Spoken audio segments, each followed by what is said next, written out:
Hello everyone. So today we'll be going over the lesson 2 of the project, Python Calculator. First thing we will read over the learning objective.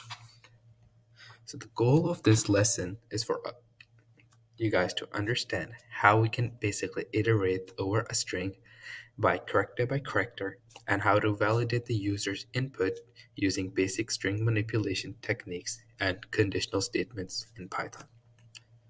Let's go over the hints now. Remember that a string in Python can be treated like a list of characters. We can iterate over a string using a for loop. So I'll show you guys an example. Let's have a variable called name, and let's have it equal to a string. So my favorite soccer team is Barcelona, so I'll put Barcelona here as the string. Barcelona. Next, I will show you guys how we can iterate over this string. So we just have to go for I in name, and I want to print basically all the characters in the name in the string. So I'll go print. I want to print I, comma. Now I want everything to be printed on one line. So what I'll have to do is I'll have to basically put a comma and end, and I want a space in everything. Okay. If I try running this, this should print Barcelona. So this is how we can iterate over a string. So this is not a list, this is a string. Just a string that has the name of a soccer team, Barcelona. And we were able to iterate over it and put a space between it. Now we can put more spaces between each character. Let's just see what this does. It just adds a bit more spaces. Okay, let's bring that back. Let's say my second favorite soccer team is um let's go Chelsea. Chelsea. So if we want to iterate over Chelsea, this is how we're able to iterate over Chelsea. All right. So the next thing is conditional statements. So there are three types of statements: if, elif, and else, that basically help us make decisions based on the certain conditions that we have in our code. Okay, let's quickly do some of that. Again, I'll have name equals, oops, let's put in the string. I'll put my name here. Now let's see. If name equals, I make the mistake too, right? Whenever we're trying to compare two things, it's two equal signs, right? Equals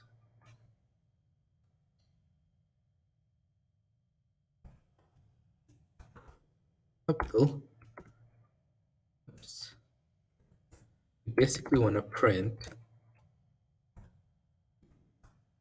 hello.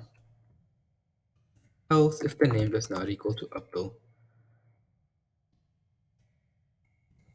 we want to print a basic by. Let's run it. Since the name does equal to Abdul here, it will basically think this condition. So this condition will be true, and it will print hello. Okay.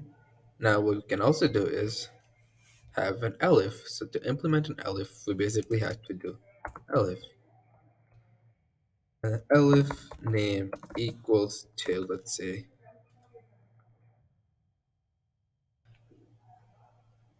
John. Oops. Again, right? I suppose made the same mistake. It's two equal signs. John. We're gonna print hello. Okay, and then we're still going to have to put our else just to by if print does not equal to John or Abdul. By we have name, we'll change it to John. Okay, let's run it. Since name equals, oops, let's just put John here. Up here so we can tell the difference of which one is being called. Let's run it again. They should print hello John. All right, let's see if the name is not Abdul or John, and the name is Mike. So now the name is equal to Mike, so it's not Abdul or John, so it should print by. There you go. All right, let's go back to our lesson. So these were our conditional statements. So here is a little explanation for the code that you guys will be working on. Just the loop, iterating over a loop, string manipulation, and using conditional statements. Here are some multiple choice questions. So what does the statement, oops, just before you guys can see it, I'll remove it. What does the statement for char and choice do in the program? And the other one is what happens when valid input is equal to false in the program. Here are some resources for you guys if you guys get stuck somewhere. So you guys can click on the link and check out the resources. They're very helpful. All right, so we'll end our lesson 2 here, and then I'll see you guys in the next lesson. Have a good one.